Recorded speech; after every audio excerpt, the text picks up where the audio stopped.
Hi, my name is Michael Richmond. Welcome to the Big Smith News Watch. With me today, I have the head of the males national football team, Mr. Jamaal Shabazz, and today we'll be open to have a very informative session whereby we learn and understand a bit more about Mr. Shabazz. Thank you for being here today with us, Mr. Shabazz. Thank you for having me. So you're here, on your fourth stint now as the national head coach. I think 3 was head coach and 1 was technical director, if I'm correct. Yeah. Good. So what should we expect of you this time around, Mr. Shabazz? Well, as always, I work very hard. I have a love affair with Guyana. Everybody knows I am literally Guyanese. It is my dream job, but there comes a time when every coach knows when he has to go. It was a surprise to me on this occasion, and it's one of the records in the world. The only coach that has returned to a national team job as much has been Louis van Gaal in Holland. Now I think I am much more experienced, much more, aware of football in the CONCACAF region, and really still having the passion and the desire to work on the pitch. Yeah, but you see, you use the word experience, and that is a very strong word because coming from I think TTFA female team you are, so you coach in the past and all of these things. Perhaps many can probably label you as one of the best in the region, But to come back here now, this is like something different from what you had before, a different crop of players. How difficult it is now, to be back here and have access to these level of play. We're talking about the Omaris and so on. Well, when I left here, I worked in Trinidad a bit, both with the senior team, men and the women after. And then I went to St. Lucia to coach their men's national team for 3 years. Now I see a host of young, talented players, as you said, Omari Glasgow, Curtis Kelman, Darren Niles, Marcus Wilson, a lot of them, too numerous to mention. They've just sprung up, and it speaks well to whatever development program the GFF would have had in place, because we've seen quite a lot of young players breaking into the national team, and that excites me. One of the things that excites me about them is that they share a passion that I had only seen in the Charles Pollard generation. The generation where Pollard was my captain back in 2005, 2006, where they would live for football. Sean Bishop, Nigel Codrington, even Jackie Chan, Gregory Richardson. And the passion I see with this young group, you can see a clear intention from them to make football a career. And this is the type of player we want to work with at the national team. I've seen you, I think it was Sunday last, at the Pili and the Santos game on GFC ground. And we've seen Darren Niles play. But there was an instance that really caught my eyes when I saw Darren Niles went down. I think it was in the 61st minute. He went down and he clutched probably his hamstring or something. But to my belief, I don't believe that our federation or a lot of our teams are doing enough to protect these players, because we've seen a new hungry, a new hungry bunch of youngsters. We're talking about Ravi and we're talking about other youngsters that is come up, Darren Niles and so on. But do you think enough emphasis is being laid on the protection of these players? Well, when we talk protection, are we talking about injury? Are we talking about security? In the national team, we provide the best in terms of physiotherapy services. This is an area that we've always been serious about. We've brought from Trinidad and Tobago people like Oba Gulston, who is now in charge of physiotherapy at the West Indies cricket level. We've brought Dr. Kerry Dollaway. We've had the Beta Hari Prasad from here. We've always looked at the welfare of the athlete as foremost, especially as part of my coaching philosophy. You know, I think the athlete is the most important factor, you know, and you know, there is always that tendency where we want to really look out for the welfare. However, you know, sometimes the players are, you know, not as, you know, vigilant with their own welfare. You know, they fail to report injuries. They play on all kinds of surfaces, you know, and therefore that process of education in helping them to understand better how to take care of themselves, you know, is a key factor for us going forward. So we're talking about educating them on how to take care of themselves. Do you think the GFF in itself is doing enough, you know, in educating them, or putting support, you know, systems in place that, you know what, these things can be taught, whether it be from whatever levels? Well, this is what we're doing right now. We spend a lot of time talking to the players, but it's a new culture, you know, in trying to get players to simply drink water throughout the day. Yeah. You know, it's not a habit that players have of being able to keep themselves hydrated throughout the day.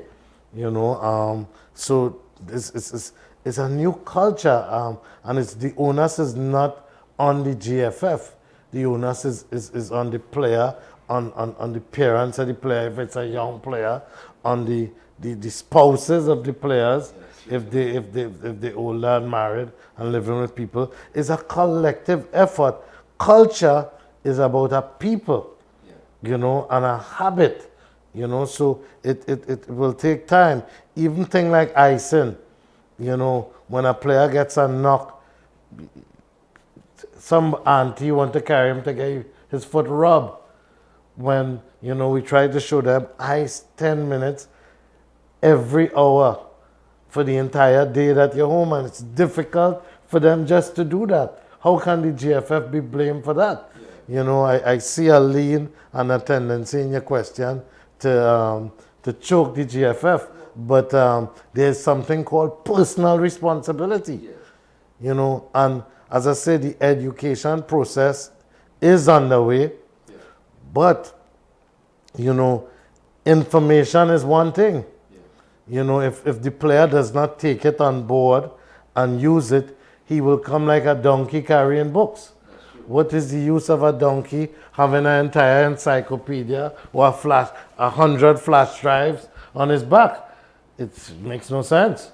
So, you know, the player of himself or herself, you know, because the education is also for the female player, must start to take on board what they are taught in terms of nutrition, in terms of personal care, etc. Okay, so let's dip into the CONCACAF Nation Leagues so far. We've seen we lost both legs to 80, and there was this margin of that 6-0 defeat. You know, how does that really dent, you know, your progress so far? Well, as I noticed, you didn't mention we won 2 games. Yeah, definitely. Right? So, you know, you dwell on the Haiti game. But, you know, it was a good learning experience for us. You know, and especially for me, I take full responsibility as the coach. You know, I think I didn't get the chemistry right. You know, in the months before, we had a very cohesive team that ran Trinidad and Tobago to the park. And in my enthusiasm to make the team stronger with more quality players, I think I brought in too much too soon that affected the quality of the chemistry and the way they played. It affected the game model, because although we brought in, you know, players of better quality, they didn't necessarily buy in to the game model that we wanted, and so that's a lesson for me, you know. But all in all, we won 2 and we lost 2, you know. So it's balanced, and we have 2 more games, and good results in those 2 games could get us to the CONCACAF qualifiers. Okay, let's talk about Curtis Kelman for a second. There's been years, Mr. Shabazz, it's been years that we're hearing that Curtis should be here, that Curtis should be there, that Curtis should be in his national setup. But yet still we're not seeing enough of Curtis. Now he's in Sporting Kansas City, you know, next pro team, and he's getting a fair good amount of minutes. He played 1,000 plus minutes. He had one of the highest passing rates in that league. So why aren't we seeing enough of Curtis? Does he fit your criteria, or do you think it's just not a time for Curtis this year? What's up? Well, I think Curtis Kelman fits my criteria. Ideally, we were the first people to bring him into the senior team. Yes. He's not been in the senior team under any other coach. And we brought him into the senior team as a teenager, as a rookie, as a Boy Scout. If I can recall, that was when you guys went to Indonesia. If I can recall. So, you know, we love this guy. But we understand, and maybe you need to talk to him, and he needs to be honest, because he needed time to establish himself with his club, because it's very important to us for him to secure his contract, because the national team does not pay you like a club. You know, the national team does not employ players. Clubs employ players. And when he said in an interview recently that his focus now is on his club, people got upset, but he was right. We want players to focus on the club to secure their contracts. But then the time will come when, in the FIFA window, we want them to make themselves available for the national team. However, playing outside does not guarantee a player to be in the national team. You know, it's not about that. So I think it's a situation in progress. We keeping our eyes on him. He's home now. We expect him, and we'll invite him to come and train with the team. But at the end of the day, you know, the conditions have got to be right for us to call a player in. And he will call himself into the national team. You know, his being on the team has nothing to do with that. It has everything to do with him. Because as soon as he's ready to come in and give up his best, he has a place waiting. We heard about this payment strategy that you've mentioned, but I want to talk about something that happened a few years back, and it was made known by a player, currently with the team, of this $200 policy. The GFF was handing out $200 to national players after they completed their training sessions to go home. These are the things that, troubles with our players' minds. Like, bro, we just go, we work so hard and we only been access to $200. What they could do, they can't even buy me a good bottle of water. They can't really do anything for us. I'm not coming at the GFF, but to my belief, I believe that there's a head. And with a head, I mean structures must be put in place. Well, first of all, I think who we get our information from determines the correctness of it. Secondly, when that incident you're talking about took place, I was not part of the setup, but I did investigate, because even when I'm not the national coach or when I'm not working with the GFF, I keep a close connection with Guyana football, right? And that was not a payment to the players. That was a stipend to travel.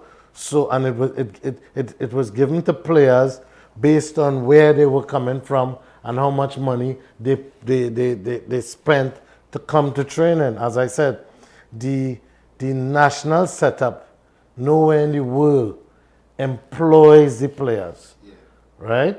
So what happened there, it was magnified by some mischievous, skillful journalists, okay, to make it look like the GFF is paying players 200 Guyana dollars, to come to train. No, this is something, is like an allowance to refund the player, reimburse the player for the transport that they paid to come to the training session. Mr. Shabazz, would it be fair to say that I am 28 years old, a father of two, and going and give my time and effort to the national system, and would you think it's fair for them to just give me $200 at the end of a training session, though, realistically? No, again, you're dwelling on the $200. It's not $200. It is the amount of money that they put out to come to the training. If it was 200, they get 200. If it was 600, they get 600. But that is not a salary. The national team does not pay the players a salary. What is supposed to happen is that clubs are supposed to pay players in the world over, right? Guyana is a situation evolving, okay? Right now we amateur, okay? So what we're trying to put in place is to get jobs to the players, okay? Because there's a life after football, okay? We're trying to have a league that will enable the players to get paid. Okay, so it's a work in progress. But the main thing for us, we want to get the players employed whereby they can get time off at a reasonable time to come and train and to come and commit for the country. If we're expecting, you tell me, you're the journalist, which country in the world pays the national players to come to train? Tell me. That's probably none. So then why is a big stick being beaten to the GFF? And I'm not being and this is not a paid political announcement, right? Big Smith, this is not a paid political announcement. This is just to bring things in perspective, and it is, I find it very mischievous because I have not seen anybody since I've been there being paid $200 because it costs more than 200 GT for a taxi. So you're putting me in a position with incorrect information to answer to that. I can't answer to that. I can say I've seen players gotten 1,000 GT dollars as a refund, 800. I've seen players gotten what it costs to go to Batica, what it costs to go to Linden. I've not heard you speak about that. Maybe you didn't speak to those players. Yeah, definitely we did. But remember, we could only elaborate on things that come from within the camp, and this came from a player direct. So unless we give me the name of that player. Let me follow up with that player. We prefer not to. Mr. Shabazz. So we spoke on football so far, and we're going good. So Mr. Shabazz, do you think enough competitions, is being played? Because what I've seen recently is that we started this league, this countrywide league, Linden, Barbies, and everywhere. And what I've seen is that, to me, there is no structure because there's a time whereby the league is playing smoothly, and then it just comes down and a break for like 2-3 months, just like that, and then it starts back again. So do you think that there's enough competitions being played locally? Captain, you have to be careful, right?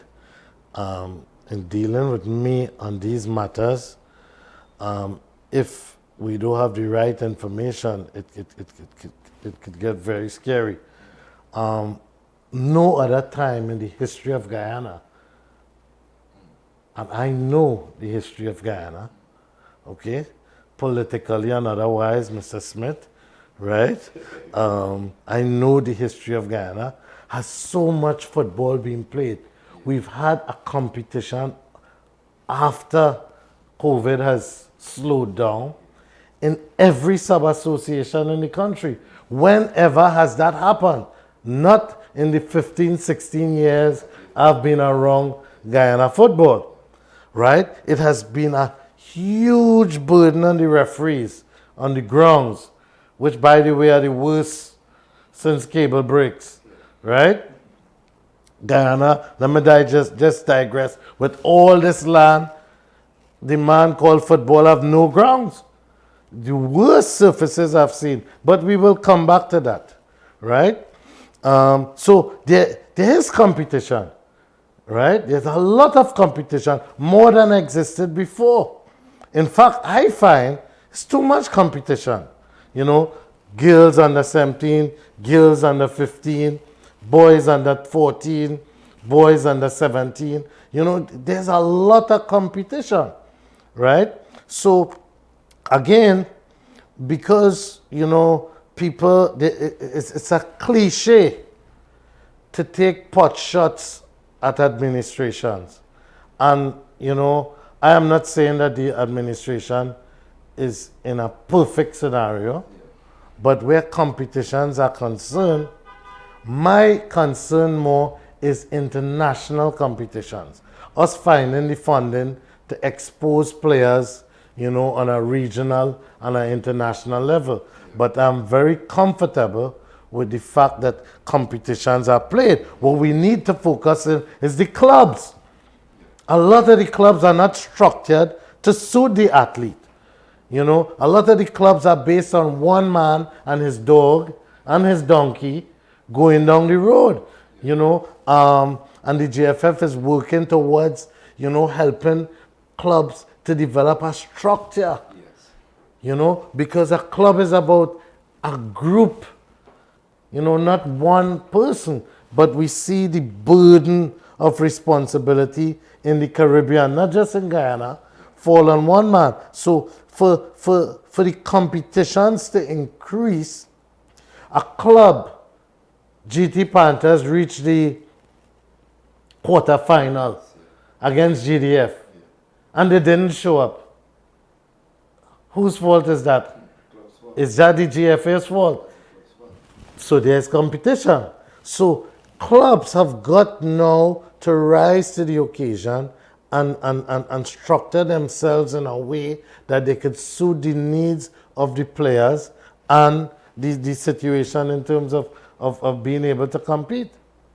Okay, so from a supporter's point of view, Mr. Shabazz, you know, should Guyanese, you know, especially sport lovers, how optimistic should they be now going forward with your philosophies, with what you're going to do with the national system and so on? How optimistic should they be? Well, you know, we got to understand what international football is and international sport, right?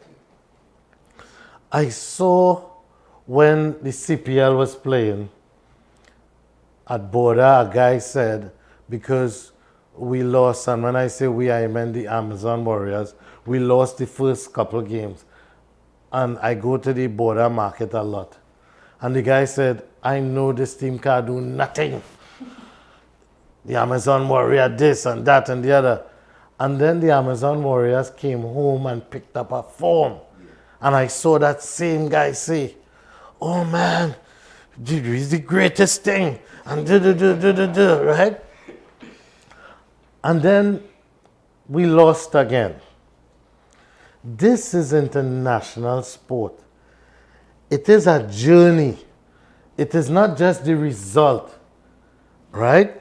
And the fans, the administrators, the players, the coaches, the corporate people, the government, everybody must become stakeholders in that result. You know? If you are a fan and you don't pay to come and see the game, you come and see the game and you just sit down like Mukraj. You ain't cheer your team, you ain't urge your team, right? And then you expect a result. What have you contributed towards that result? I saw Haiti with 25 people cheer the team to the end, and our people stood there like Basil. And everybody in Guyana knows a Basil, right? A Mook. Okay? So a fan not playing their role is like you put no money in the bank, but today, you go on and push your money and push your card and say, but I don't know about, and you want to, you're a madman. You know, you got to put something into it, even if it's your emotional investment. You can't come to the game, you send out good vibes, you make a prayer, you have a good feeling towards the thing. There's a group feeling that is carry the vibes to the athlete. You know, so to say, what can the fans expect? What the fans want? What the fans putting in? Are they coming by the thousands? Are they coming to the training session? Are they urging the athletes on? You know, are they buying a jersey? You know, it's not, let me tell you, in international football, it's about a country, you know. It's not about a team. You know, it's about a country coming up against our next country. The only thing more deadly than that is war, all out war. So everybody got to be on board. You know, so if you don't put something in, if corporate Guyana don't put something in, if the government of Guyana, everybody don't put something in, what could we get out? And we're happy now, and this is not a paid political announcement. We're seeing the government putting something in. We're seeing corporate Guyana starting to put something in. And this is a good sign. Because what we put into it will determine the success of our job at the national team. You know, success don't fall out of the sky and hit you on your back and you pick it up and say, hey, this is success. Success is something you just have to prepare and work and invest in. Okay? And I saying to the fans that, you know, if 28 Haitians could come out at 4 o'clock, you know, in Guyana, you know, where are you? And we want to deliver for the fans. We love our country, okay? But we also want everybody to feel part of this. And you know what? Sometimes the journey just be long and it's way heavy on you. And when we lose, we must feel that feeling inside. You know, like long time what we had for West Indies. When I was here when West Indies won the T20 World Cup. And you could have feel the feeling in the last couple of overs. This is what it is. This is the feeling that comes to our nation through sport. That we go through the good times, we hurt in the bad times, and in the good times we rejoice.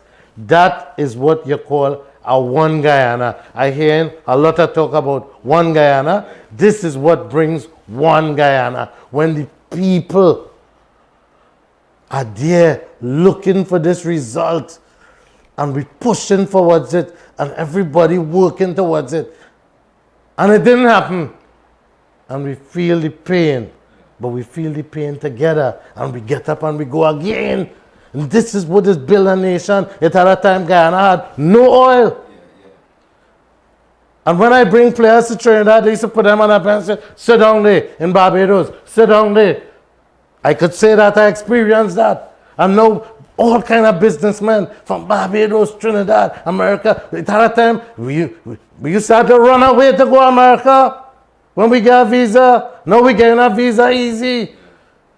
Allah has blessed us by putting the oil in the bowels of the earth. There must have been something good that our foreparents have done that bring this blessing to us. And we continue to strive. But look now, the economic success. It's the same thing in sport. So people write off the Amazon Warriors because they reach so much finals and they didn't make it. But they reach the finals. And this is what brings resilience in our people. When we didn't achieve the objective, we bind together and go again. And this is it. This is how we got our independence. By coming together. When we got independence, Burnham, Jagan, all of them was together.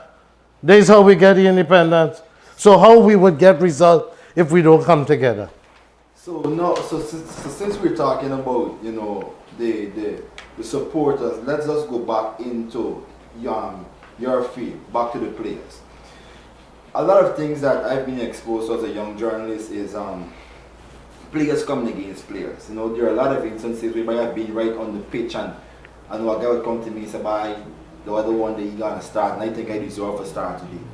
You know, how do you handle those levels of emotions? You know, a player thinking he should be there and he's not there. I mean, that's not a good vibe given after, you know, your teammate. So how do you, Mr. Shabazz, handle those emotions?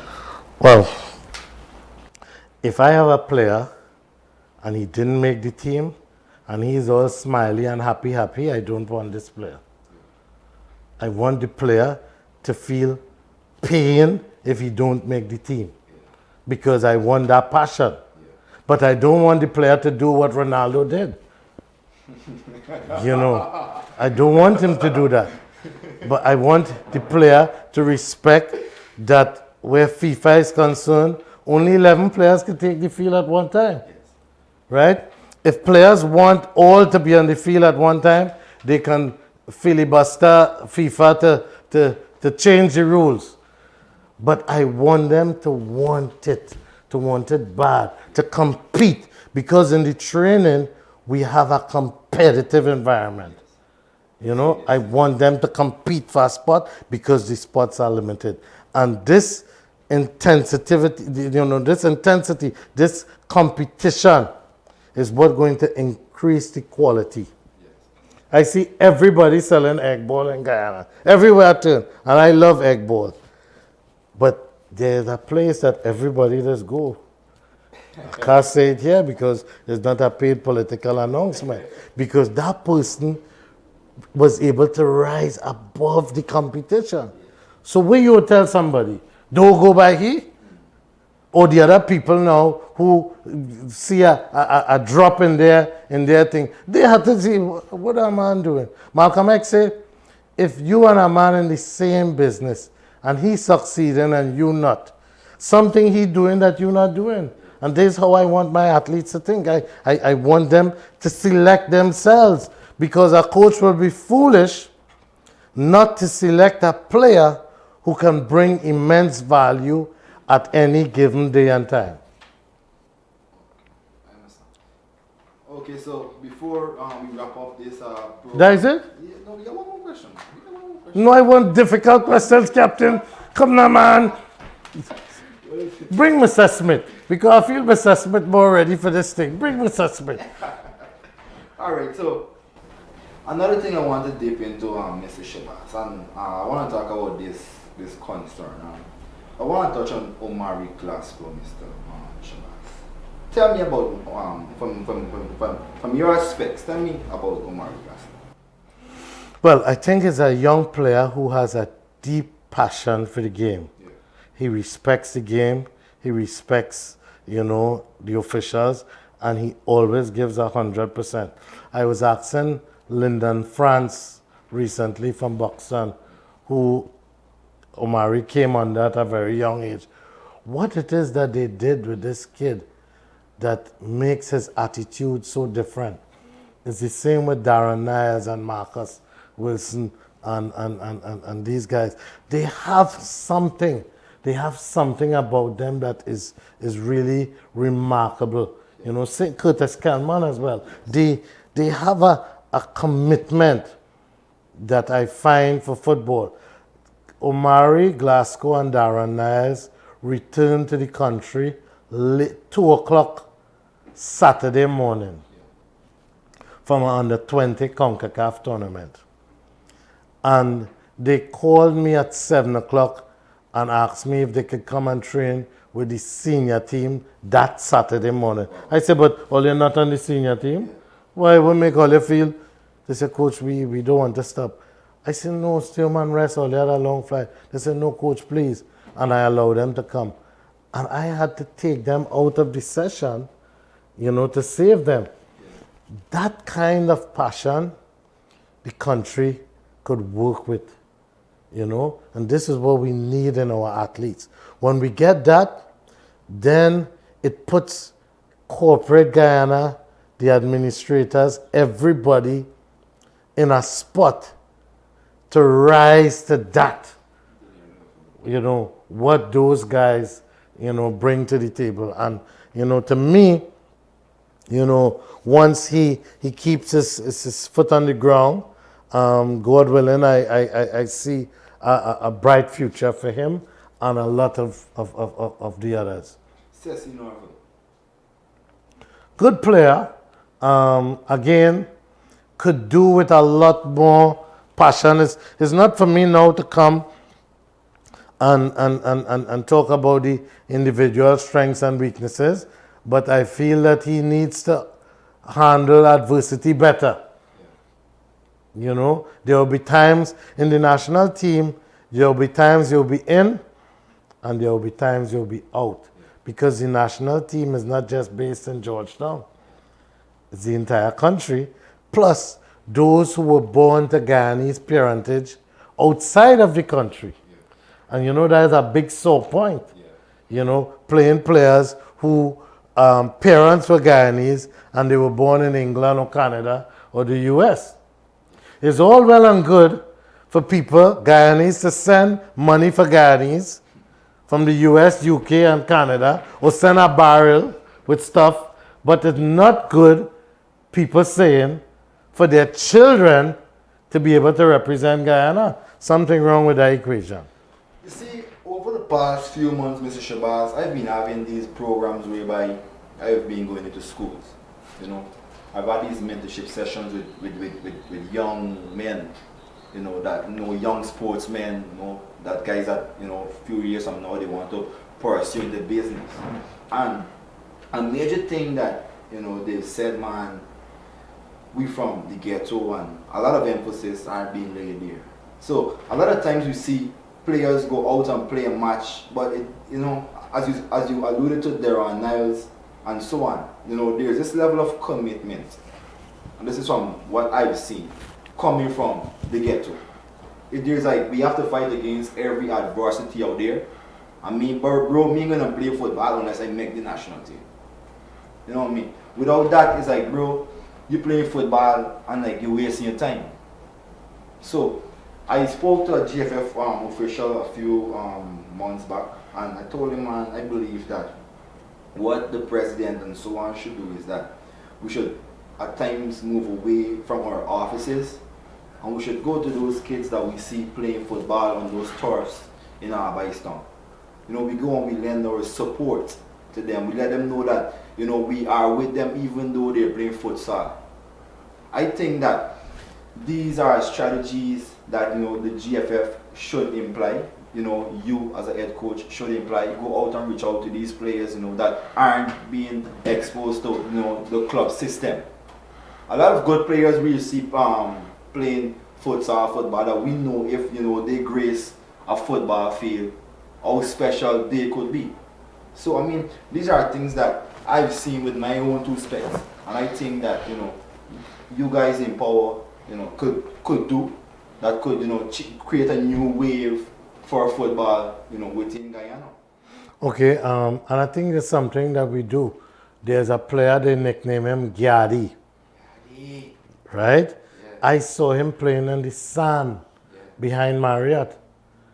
And he resisted every effort to come to the national team, including buying him 2 pairs of boots. Eventually, he came and we took him to Trinidad to play. It's the first time he traveled outside of Georgetown, right? We took him to Cayenne, French Guyana, Suriname, and he's an example. But we like to use this ghetto as a crutch and an excuse. I am from the ghetto in Trinidad. I am from Lavantil, right? And I don't the ghetto is just where we were born and grow up. But we keep the ghetto in we head and we mind, because where is this Gyadi? I wouldn't call his real name on air.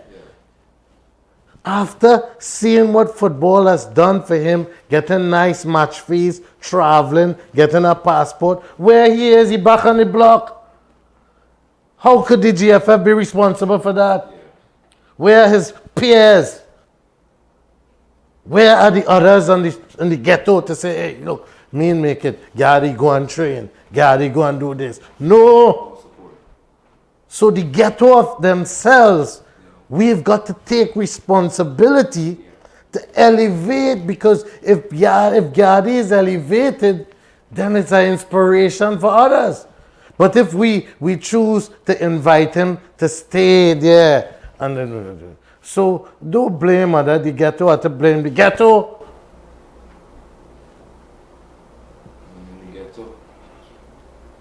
I from the ghetto, I tell you, Captain.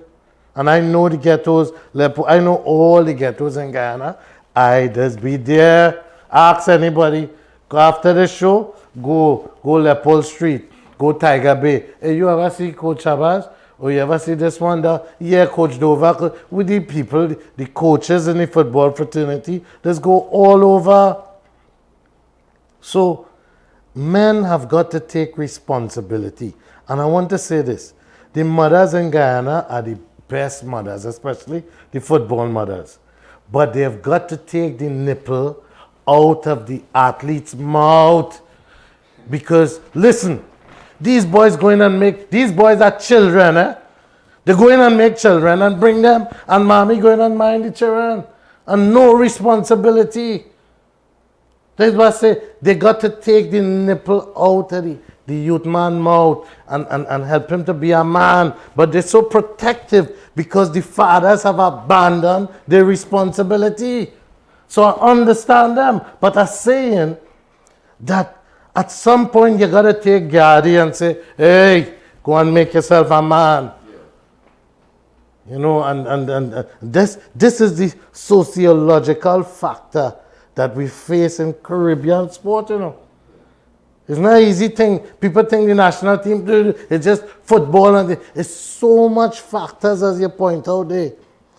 You know, where the player come from, what he eat today. We had a player. Listen to this. He called me. I said, why are you not in the training? He said, Coach, I in the lockup. I said, you're in the lockup? Why? He said, a man run through your house. Right? Police running him down. And he take his gun and throw it under we bed. Right? I said, where you? He said he was outside. But the police take he because the police think, well, look, he had a rat on the man. He's a national player. Right? So we get a call on the training pitch. He's a top player. How do we resolve that? He know the youth, but he can't sell out the youth because we live in it's a whole heap of complexities that we got to deal with, right? And it's not just up to the Football Federation. We have psychologists in Guyana. People could come forward and donate the services. You know, it is not just one group. You know, people have got to recognize their responsibility. You know, if sport is to be, you know, what it could be. You know, not just Amazon Warriors play and everybody get a ticket and waiting to see them win. It's so much thing goes into the performance, into the preparation, you know, for the sports that is important for people to look at it in a deeper sense.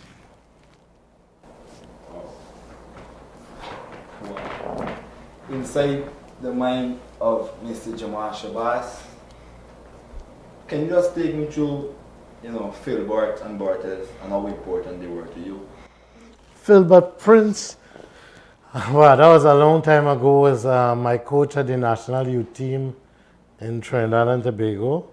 That was way back in 1982, right?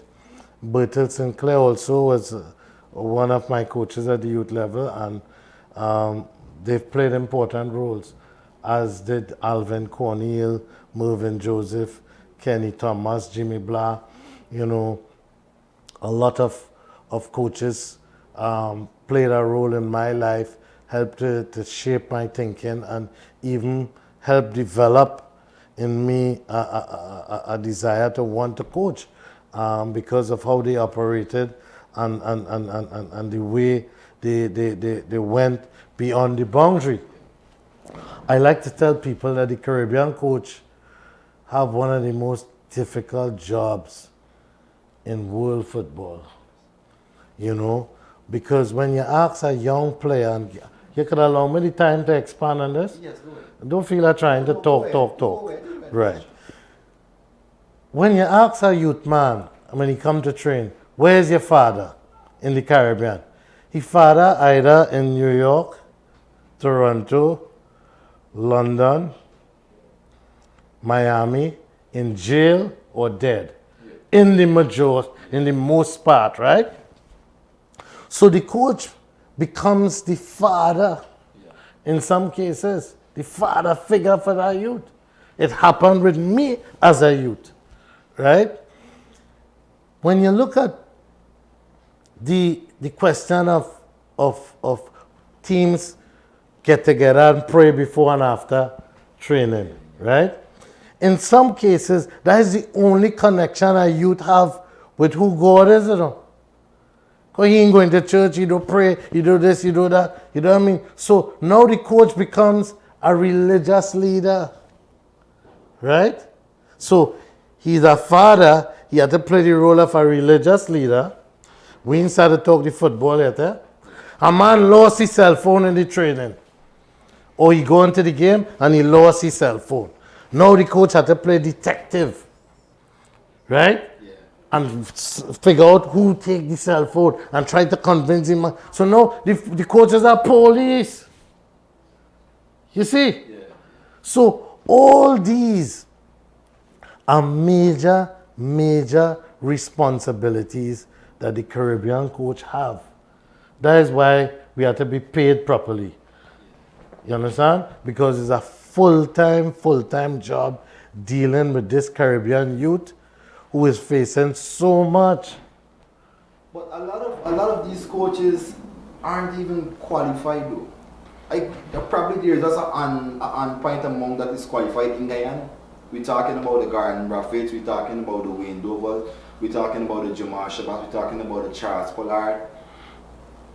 Well, there's a sense from people who were good players that they would become good coaches without going and trying to get a certificate and trying to educate themselves. Coaching is a totally different vocation from playing. It's totally different.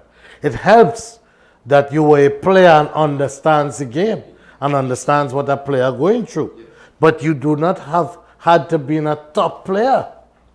Because coaching is about learning how to impart knowledge, how players learn, right? How to teach.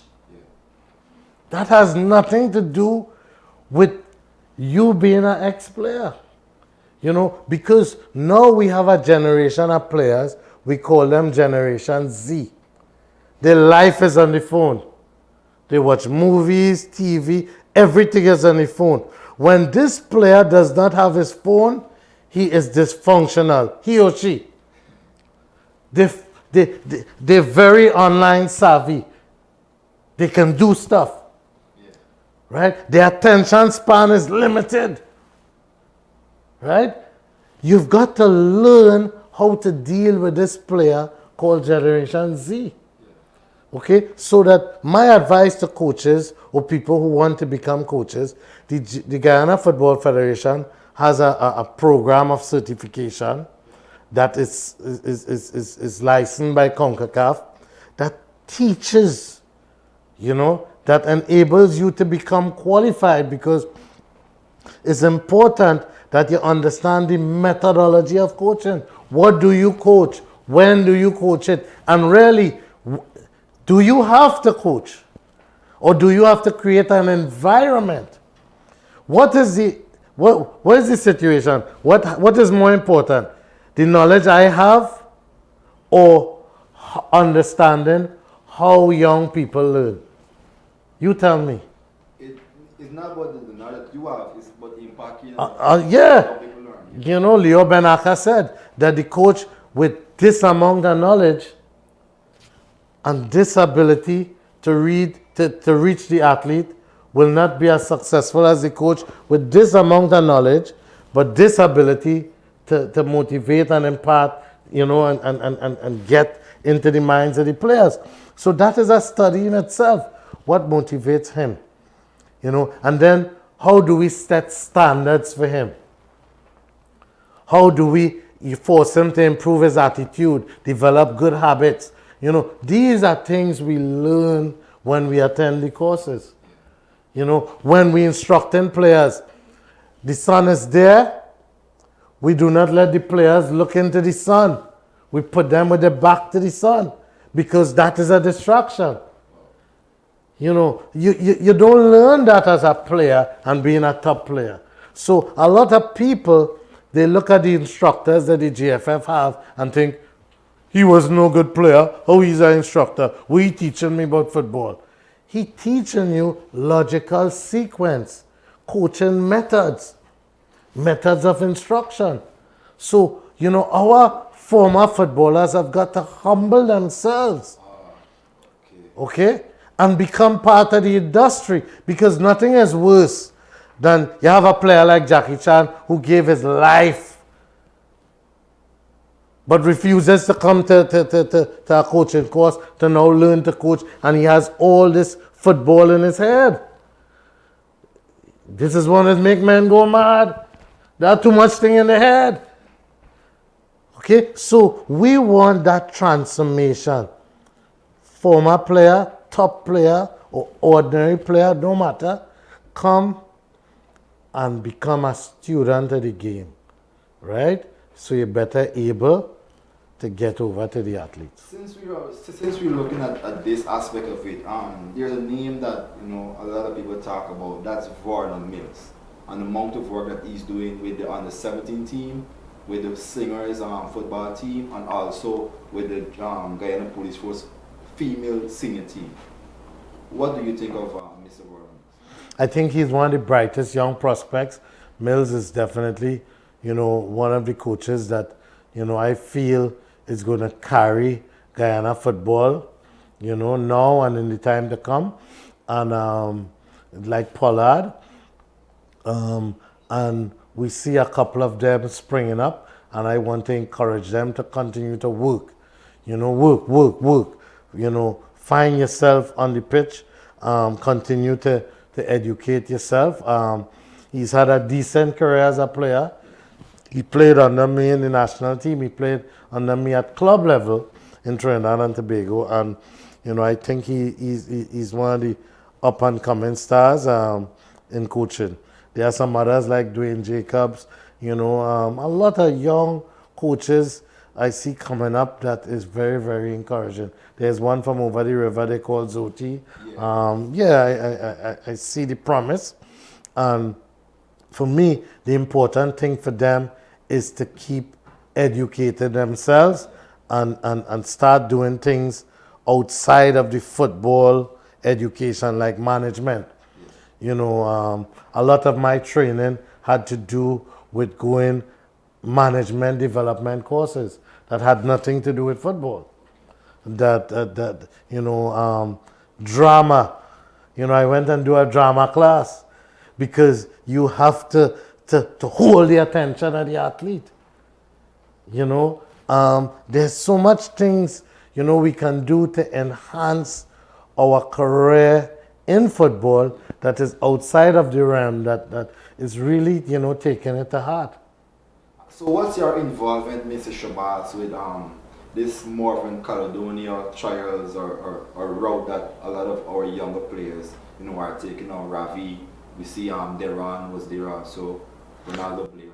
Well, I own the Mova Caledonia AIA franchise in Trinidad and Tobago, professional club, and over the last 15 years, we have taken over 40 Guyanese players with the help of Kashif and Shanghai and other groups to Trinidad and Tobago to earn their livelihood in football. I continue to use Caledonia as a conduit to expose players. We had a tournament there earlier this year, under 21 tournament, and we sent 5 players, from the program to play. It was a good opportunity for them. They give a good account of themselves, and I will continue to utilize Caledonia to open up avenues for players in Guyana. There are also other clubs in Trinidad and Tobago like Jablote, like W Connection, Club Sando, who has utilized Guyana players and coaches, and it's something that I will continue to do going forward. Mr. Shabazz, let me just reiterate on something. How important it is to have a positive mindset, because what I'm going to go into now is going to go back to Caledonia, and we're gonna touch on some Guyanese player that was there, that left some remarks. So how important it is to have a good mindset about going forward? Well, I think not everybody would have been satisfied with the playing time or whatever, and it's not a PR situation, but we've seen Charles Pollard make his living, and is a businessman today in Guyana. Collie Hercules, Howard Lowe, Walter Moore. We've seen Guyanese players come out of that situation in Caledonia and make a living for themselves. Yes. We have also seen players run because you're not home. Yeah. You're not home. Yeah. And you're expected to come and train, rain or sun. Gunshots, no gunshots. You're expected to come and train.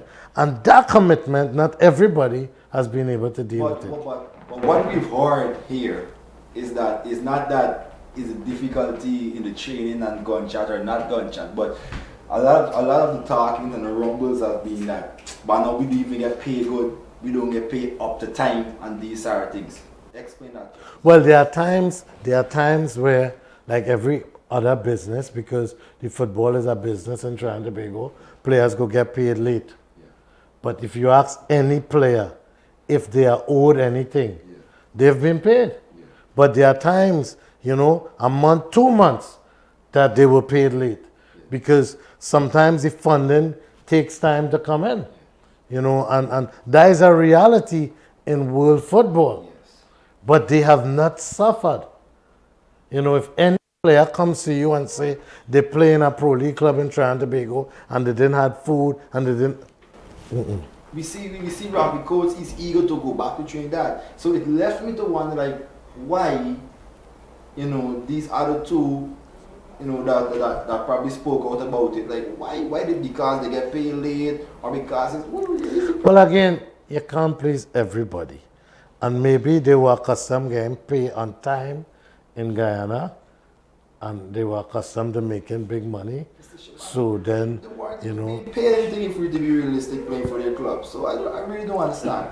So again, this is inside the mind of Mr. Jamaal Shabazz, and before we wrap this up, I just want to say a special thank you to Mr. Shabazz for being here. This has been very informative. A lot of information has been passed that I've never been access to, and I guess it's going to be the same for a lot of you viewers. So without further ado, thank you very much, Mr. Shabazz. It was really a pleasure having you here, talking to you.